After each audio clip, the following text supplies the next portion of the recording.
Hey there everybody, Chris here from projectoption.com, and in today's video we're going to talk about implied volatility and historical volatility. So starting off here, implied volatility and historical volatility are two key options trading concepts that everyone should understand. Now here's what we're going to talk about in this video using examples and data. First we're going to talk about what implied volatility represents, then we're going to look at what historical volatility represents, and then we're going to look at some data and try to discover if there's a relationship between implied volatility and historical volatility. And finally, we're going to look into if historical volatility can be used to forecast future levels of implied volatility. Now we're going to use data for all of these, and we're going to go through plenty of examples, so be sure to keep watching to fully master these two concepts. So let's get started with implied volatility. So there are two moving parts traders need to acknowledge before fully understanding implied volatility. The first is the amount of extrinsic value in a stock's options, and the second is the time until those options expire. Now, the relationship between these two things can help us determine which stock has a higher or lower level of implied volatility, and overall just help us understand what implied volatility is representing.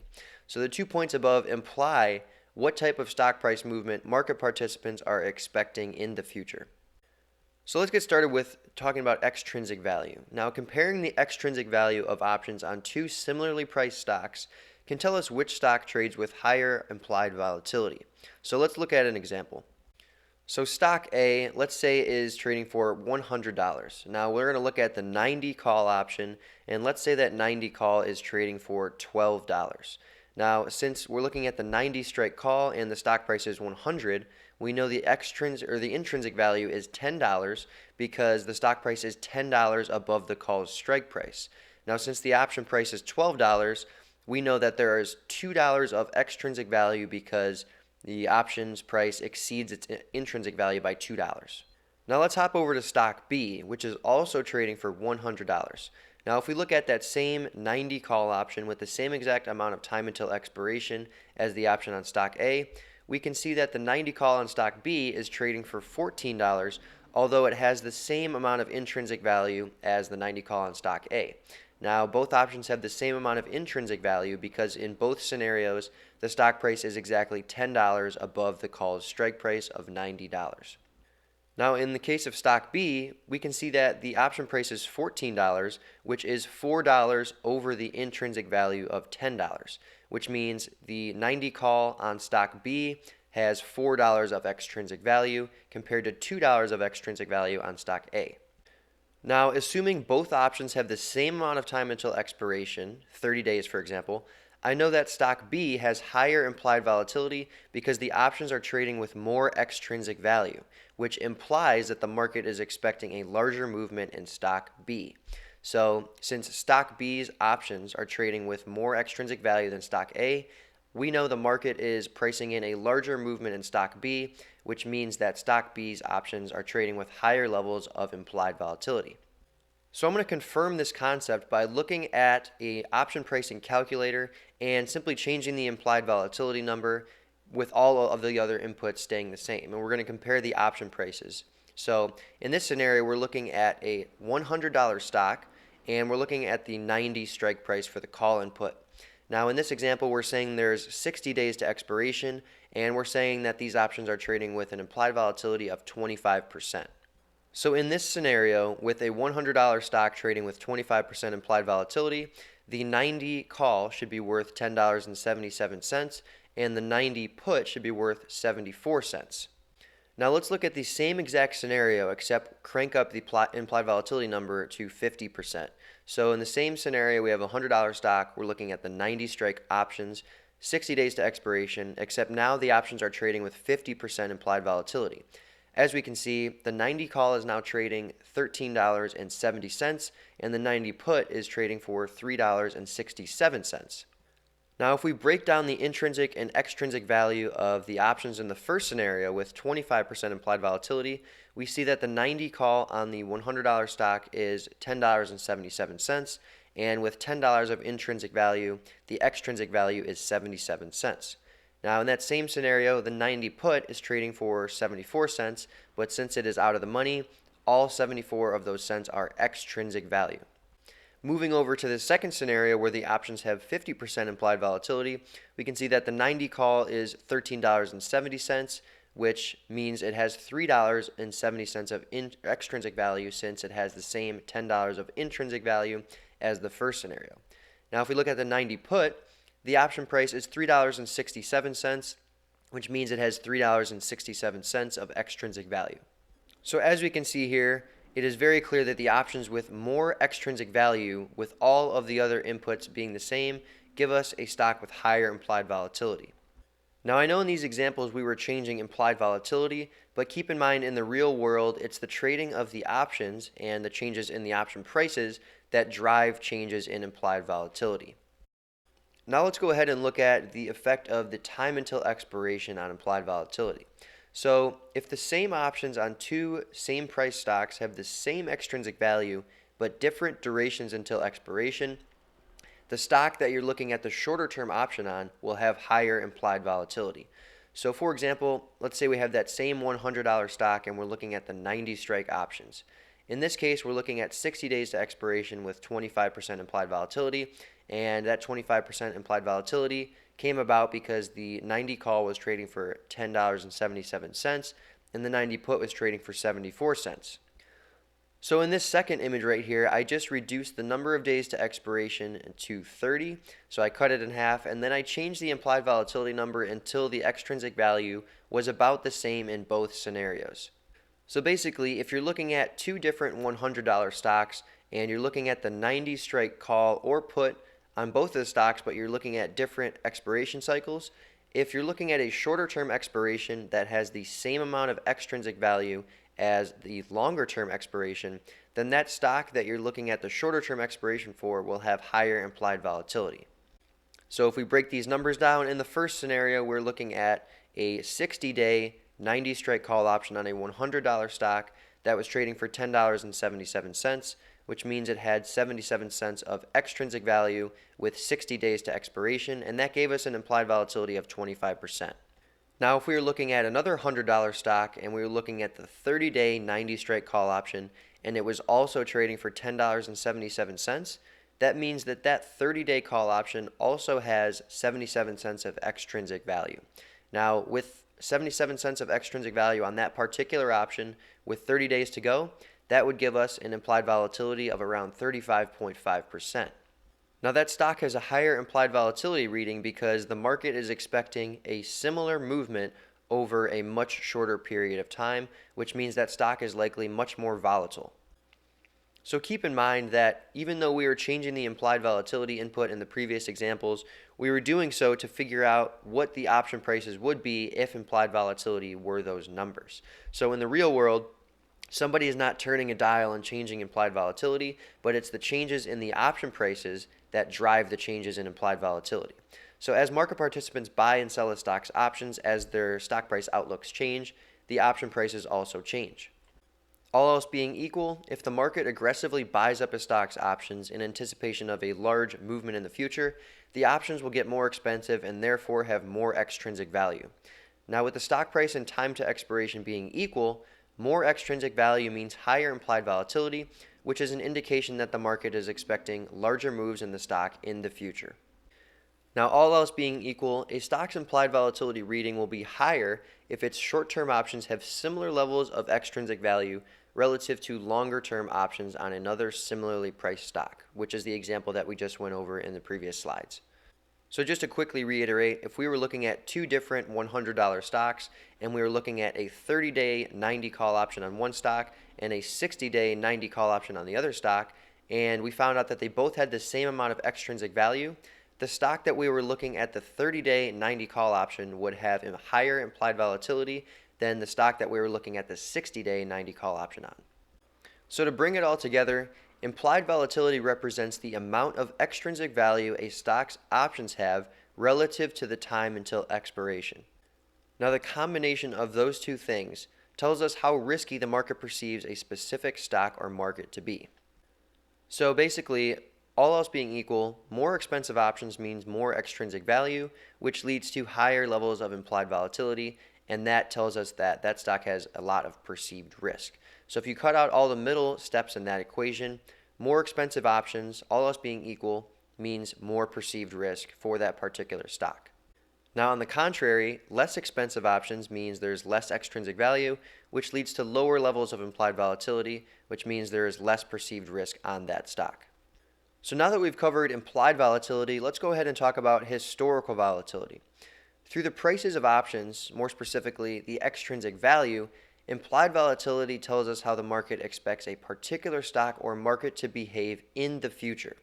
Now, on the other hand, historical volatility represents how a stock has behaved in the past, usually over the most recent month or 21 trading days.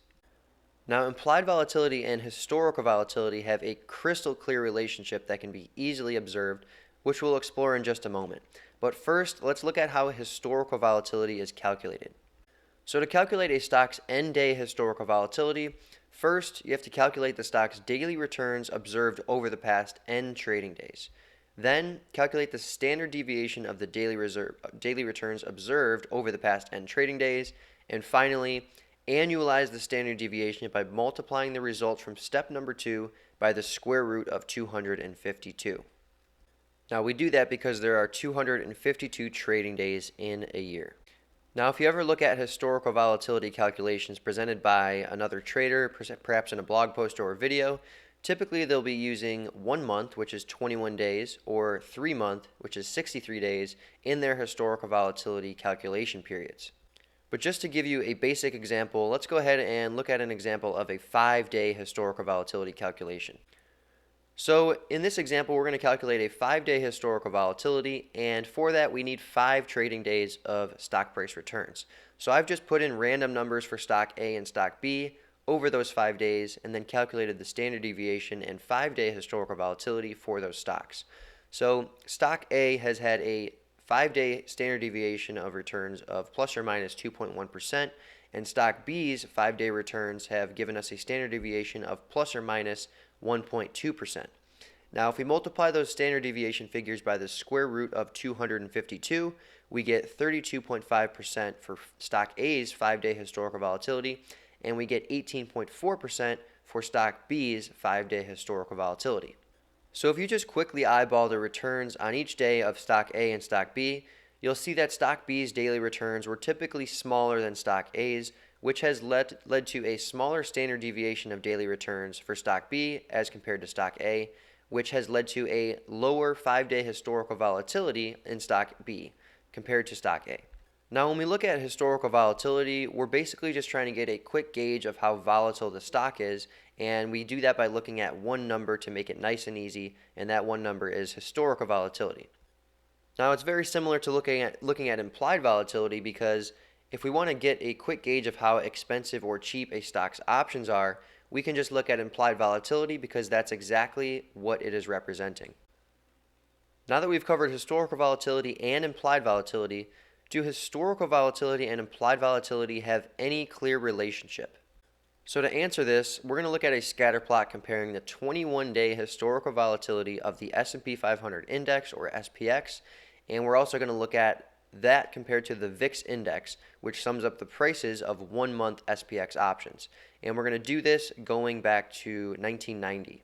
So here are all of the plots comparing 1-month historical S&P 500 volatility to the Cboe VIX Index closing values on every trading day going back to 1990.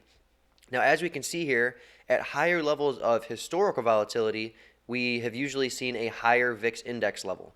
And this chart is very, very clear and shows a very direct relationship between historical volatility and the VIX Index, which sums up SPX option prices with around 1 month until expiration.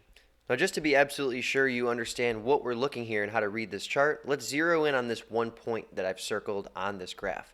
So if we look at the x-axis, or the lower axis, we have the 1-month historical volatility readings of the S&P 500, and on the y, or vertical axis, we have the VIX Index closing price.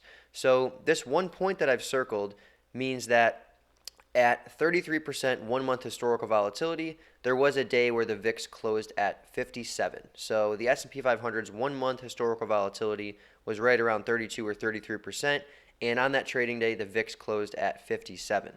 So now that we've covered how to read this chart, let's go ahead and zone in on some specific regions just to figure out what this chart is telling us. So if we look at 10% on the 1-month historical volatility area, we can see that the VIX index closing prices were typically between 10% and 22%, I would say, in a large majority of the occurrences. Now, if we go over to 20% 1-month historical volatility, most of the VIX closing prices were between, let's say, 15 and 30. And if we go over to 30% 1-month historical volatility, a large majority of the VIX index closing prices were between 20% and 45%. So what we see here is that at lower levels of historical volatility, the VIX index was typically at lower levels, and at higher levels of 1-month historical volatility, the VIX index closing prices were typically higher than they were compared to those lower historical volatility readings. So the previous chart shows that historical volatility and implied volatility have a very clear relationship. So at higher levels of historical market volatility, we saw higher levels of implied volatility, which meant option prices were more expensive. Now, on the other hand, at lower levels of historical volatility, we saw lower levels of implied volatility, which meant option prices were cheaper relative to those higher historical volatility periods. So the relationship makes complete sense, as larger daily stock price fluctuations indicate that there's more risk for traders on both sides of the market, long or short. Now, with larger daily price fluctuations or risk, option prices adjust accordingly, as option buyers are willing to pay higher premiums and option sellers demand more premium for taking risk by selling insurance during highly volatile trading periods. Now, to take things one step further, does the current level of 1-month historical volatility have any relationship with the highest VIX levels seen over the following month? So, for example, if the 1-month historical volatility of the S&P 500 was 15% in January, what was the highest VIX level seen in February? So we ran this test from 1990 to present and compared the current 1-month historical volatility levels to the highest VIX level seen over the following 21 trading days, or 1 month. Now, while this chart is not as clear as the previous chart, there is still an upward sloping or positive relationship between the current 1-month historical volatility of the S&P 500 and the highest VIX reading over the subsequent month from that historical volatility reading. So let's go ahead and hone in on a couple different areas and see what this chart is telling us. So if we look at the area where historical volatility was right around 10%, a large majority of the highest VIX readings over the subsequent month were between, let's say, 12.5% and 30%. But I'd even say that it was between 12.5% and 25% in a large majority of the days, because a lot of these points on the chart are overlapping each other and you can't really see how many are in that specific area. Now, if we move over to the area where historical volatility was around 20%, the highest VIX readings over the subsequent month were typically between 20% and 40%. So, as we said before, historical volatility has had a direct relationship with the current level of implied volatility, but if we look at current historical volatility relative to the highest VIX reading over the subsequent month, we still see that same upward or positive relationship, which suggests that at lower levels of historical volatility, we're less likely to see an extremely high level of the VIX as compared to a higher level of historical volatility. Now, while anything can happen and there are no guarantees, this data from historical readings has shown us that there's a direct relationship between current market volatility and the highest levels of implied volatility seen over the subsequent month. So in other words, current market volatility is usually a pretty good gauge of what to expect in the near term in terms of option prices or implied volatility. Well, that's going to do it. If you enjoyed this video, please go ahead and give it a like. Subscribe to our YouTube channel for more options trading content in the future. And lastly, be sure to hit that link and watch the next video that's coming up.